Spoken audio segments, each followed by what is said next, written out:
चॅनलमध्ये आपलं स्वागत आहे। जरा तब्येतीमुळे तुम्हाला एक कालचा दिवस भेटायला न येऊ शकलो, त्याबद्दल मी सगळ्यांची माफी मागतो। खरा तर विषय आहे सामाजिक परिस्थितीमध्ये ज्या पद्धतीने एसटी महामंडळ कार्यरत आहे आणि एसटी महामंडळाच्या माध्यमातून खेडोपाडी ज्या पद्धतीची भूमिका ही एसटी महामंडळ पार पाडते ना, त्यामुळे या महाराष्ट्राच्या भूमिकेत दळणवळणाचं सुलभ आणि सोपं साधन म्हणून याला पाहिलं जातं। पण या एसटी महामंडळाने ज्या परिस्थितीनं आज निर्माण केली आणि ज्या पद्धतीनं सर्वसामान्य प्रवाशाची जी हाल आहेत, हे हाल कशा पद्धतीने केले ना, याचे मूर्तिवंत उदाहरण आपल्याला अनेक पाहायला मिळतील। त्यापैकी एक उदाहरण मी टिपलंय आणि ते आपल्याला समोर ठेवतोय।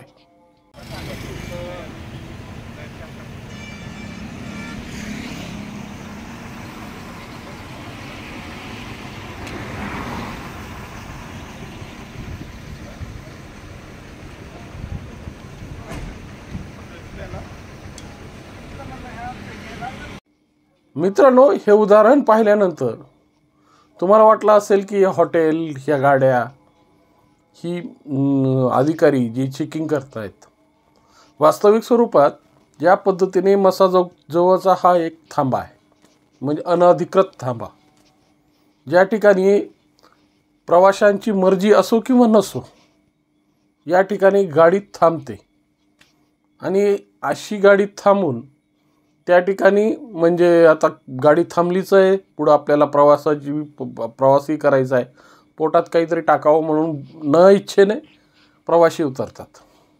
मग काय, यांची चंगळ हॉटेलवाल्यांची आणि बसवाल्यांचीही चंगळ। खायला फुकट मिळतं, सोबत खिशात दामही मिळतो।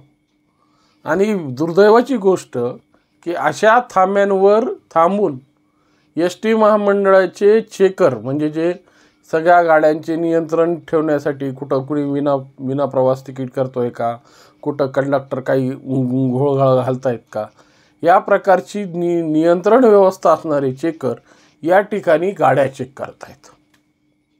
त्यांच्यासोबत एक राठोड म्हणून महोदय होते, 2 स्टार होते त्यांच्या खांद्यावर। जेव्हा त्यांना या संदर्भात विचारलं तर त्यांच्याकडूनच बोलण्यात आलं की नाही हे तर अनधिकृत थांबा आहे। मग म्हणलं एवढ्या गाड्या थांबल्यात का? तिथं 3-4 डेपोच्या गाड्या होत्या थांबलेल्या, मग एवढ्या गाड्या का थांबल्या? नाही म्हणले मॅडम पुढं गेल्यात आणि मला कॉल केलाय की तिथं गाड्या, म्हणजे मॅडम पुढं गेल्यात, दुसाने मॅडम, आणि त्यांनी कॉल केला यांना की अशा पद्धतीने 3-4 गाड्या त्या ढाब्यावर उभ्या आहेत, तरी हे महोदय त्यांच्यावर कारवाई करणं किंवा त्यांना तिथून बाहेर काढणं हे प्रकार सोडून बिनधास्तपणे सगळ्या कंडक्टरचे रिपोर्ट्स, म्हणजे जे काही प्रवासी किती आहेत काय आहेत तेही बसून त्या गाडीत बसून चेक करतायत। किती निर्लज्ज आणि किती दुर्दैवी घटना आहे ना। अशा पद्धतीनं महामंडळाचा कारभार हा ऐरणीवर मांडला आहे। प्रत्येक ठिकाणी फक्त स्वतःचा स्वार्थ आणि स्वतःची परिस्थिती कशा पद्धतीने चालवता येईल, त्या ड्रायव्हर कंडक्टरांचं चांगलं होतं की एक खायलाही फुकट मिळतं आणि गाठीला काही पैसे त्या हॉटेल चालकाकडून दिले जातात। परंतु दुसरीकडं ज्या पद्धतीनं प्रवाशाकडून याची लूट केली जाते, प्रवाशांना कडून म्हणजे वाजवी भाव तो सोडा, यांच्या हॉटेलवाल्यांचे मनमानी भाव आणि आधी पैसे टाका आणि नंतर माल घ्या। बरं ठीक आहे, हेही चालेल की आधी पैसे टाका नंतर माल घ्या, पण त्या मालाचा दर्जा काय? त्या मालाला चव आहे का? प्रत्येक गोष्टीमध्ये वाढीव पैसे लावून यांच्याकडून वसूल केले जातात आणि फक्त अशा पद्धतीनं अधिकारी फक्त डोळे झाकपणे अखिलेश कुमार सिंहनी ही, म्हणजे त्यावेळेसचे केजचे DYSP आणि म्हणजे त्यावेळेसचे केजचे DYSP आणि म्हणजे SP IPS म्हणून आलेले प्रशिक्षणार्थी, त्यांनी या थांब्याची मान्यता उडवून या ठिकाणी कसल्याही पद्धतीची गाडी थांबणार नाही याची तसदी ते असेपर्यंत याची तसदी घेतली होती।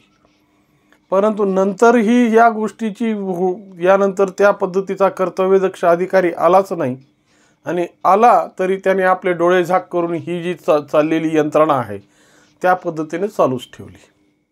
मित्रांनो, या सगळ्या ठिकाणी ज्या पद्धतीची परिस्थिती निर्माण होते, हे दिवसा डोळ्याचा विषय होता. रात्री पररात्री काय काय परिस्थिती होते. अगोदर तर जिल्हा खूप मोठा बदनाम आहे आणि त्या जिल्ह्याची परिस्थिती जर अशा पद्धतीनं फाट्यावर मारून सगळ्या गोष्टी होत असतील तर ही सगळ्यात लाजिरवाणी गोष्ट आहे. महामंडळाच्या अधिकाऱ्यांनी ह्याच्यावर विशेष लक्ष केंद्रित करून डोळ्यात तेल घालून अशा ठिकाणचे जे अनाधिकृत थांबे आहेत की ज्यांचा अर्थार्थी काही संबंध नाही ते बंद करावे. कारण की ह्याची परिस्थिती काय होईल, प्रवाशांची लूट होणे, प्रवाशांना अजून कशा पद्धतीची इजा होणे अशा ठिकाणी संभाव्य असतं. कारण की तिथं दाद ना फिर्याद आहे. कारण की अनाधिकृत असल्यामुळे त्या ठिकाणी तुम्हाला काही म्हणता येणार नाही. अशा पद्धतीच्या परिस्थित्या असताना सुद्धा महामंडळ आपल्या परिस्थितीला झाकण्यासाठी अनेक परिस्थित्या सांगत राहते. आज प्रवासी कशा पद्धतीने चाललेत, प्रवाशांचे काय हाल होत आहेत, प्रवाशांची ना कसल्या पद्धतीच्या सुविधा उपलब्ध आहेत का नाही याकडं कसलंही लक्ष नाही. फक्त आम्हाला ह्याच्यातून काय फायदा आणि आम्हालातून ह्याच्यातून काय मिळणार आहे याकडंच या सगळ्यांची दृष्टिक्षेप यांचा डोळा या गोष्टीवरच असतो. आणि त्यामुळंच म्हणतात ना की प्रशासन व्यवस्था ही चालते त्या आंधळ्याच्या पिठावर आणि आंधळं पीठ दळतं आणि कुत्रं पीठ खातं. म्हणजे आंधळ्यांनी पीठ दळतच राहावं आणि कुत्र्याने पीठ खात राहावं. परंतु कुठंतरी आपण ह्या गोष्टीचा उजाळा दिला पाहिजे आणि खऱ्या अर्थानं सामाजिक परिस्थितीमध्ये अशा पद्धतीचे द्वंद्व निर्माण करणारे, अशा पद्धतीची परिस्थितीचा फायदा उचलणाऱ्या लोकांना खऱ्या अर्थाने चोप बसला पाहिजे. कारण की प्रत्येक गोष्ट ही आपल्या फायद्याची आणि आपल्या स्वतःच्या स्वार्थासाठी जग विकायला निघालेली ही लोक आहेत. त्यामुळं आपण कशा पद्धतीने या सगळ्या गोष्टींची मांडणी करतो, या सगळ्या गोष्टींवर आवाज उठवतो, यावर सगळ्या गोष्टी निर्धारित असतात. मात्र कोणाला कशालाही परिस्थितीचे घेणं देणं नाही आहे. आपल्या पद्धतीने सोयीस्कर पद्धतीनं विषय चालू आहे. जनता काही बोलणार नाही याची सगळ्यांना खात्री आहे. आणि त्यामुळं असे प्रकार सर्रासपणे प्रत्येक म्हणजे अनाधिकृत थांब्यावर, हे मसाजोगचं हे थांबा फक्त एक उदाहरण आहे. अनेक असे थांबे आहेत की त्या थांब्यांवर अशाच पद्धतीची लूट केली जाते. ते सुप्याजवळ असेल, संभाजीनगरला जाता असेल, प्रत्येक ठिकाणी कारण की ह्याच्या सगळ्यात मोठी गोष्ट ही असते की ह्यांच्या खिशात 4 पैसे पडतात ना, मग प्रवाशांचं काहीही हो, काय फरक पडतोय? न कुणाला घेणं न कुणाला देणं. आणि मग अधिकारी अशा पद्धतीनं त्याची दाखलेगिरी करत बसतात. आणि जेव्हा या गोष्टीची विचारपूस झाली तेव्हा या राठोड महोदयांनी तिथून धूम ठोकली. विचारलं ना, का थांबलात आणि इथं गाड्या चेक का करतायत? पण ह्यांना याचं उत्तर नव्हतं. म्हणून तर गेले अनाधिकृत थांबा, मग गाड्या कशा चेक करतायत?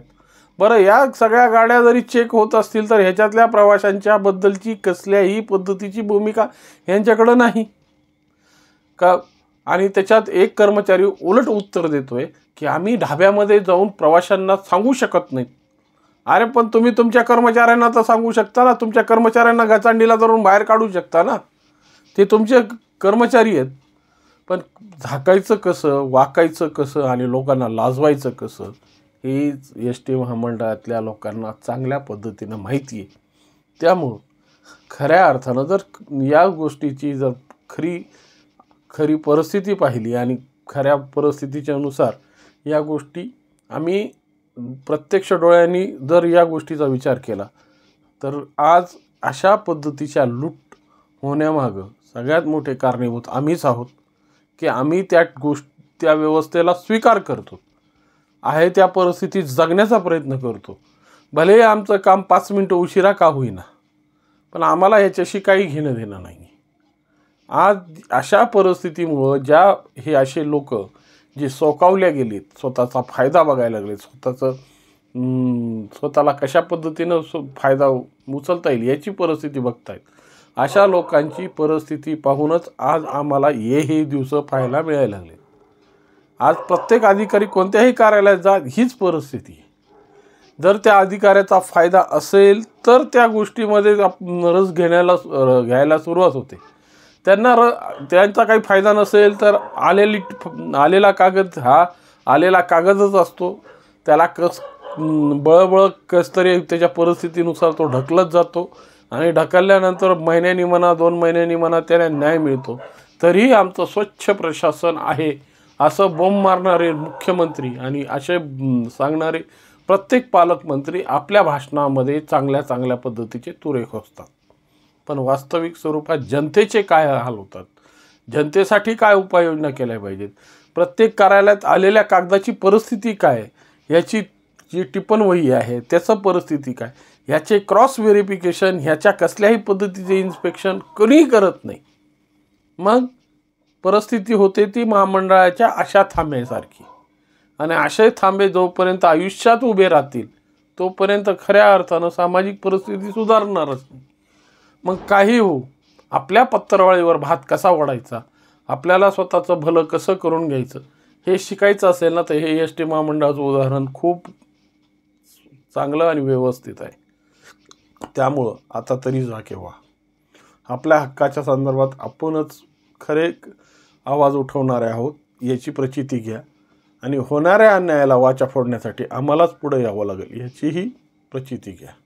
त्यामुळं सामाजिक परिस्थिती बदलायची असेल तर स्वतःपासून बदलता येईल. कोणी येऊन आता कोणी चंद्रशेखर होणार नाही, कोणी भगतसिंग होणार नाही. आज प्रत्येक गोष्ट ही लढायची आपल्यासाठी, कारण की त्यावेळेस इंग्रजांसोबत लढायचं होतं, आता आपल्याला व्यवस्थेसोबत लढायचं आहे. त्यामुळे ह्या व्यवस्थेला जर सुधारायचं असेल तर स्वतःहून सक्रिय झालं पाहिजे आणि अशा पद्धतीने लूट होणाऱ्या परिस्थितींना कशा पद्धतीने चाप देता येईल याकडेच लक्ष केंद्रित केलं पाहिजे. याविषयी आपल्या मनात काही प्रश्न असतील किंवा आपली काही सूचना असतील तर निश्चितपणे कॉमेंट्स बॉक्समध्ये कळवा आणि व्हिडिओ आवडला असेल तर लाईक, सबस्क्राईब आणि शेअर करायला विसरू नका. नमस्कार.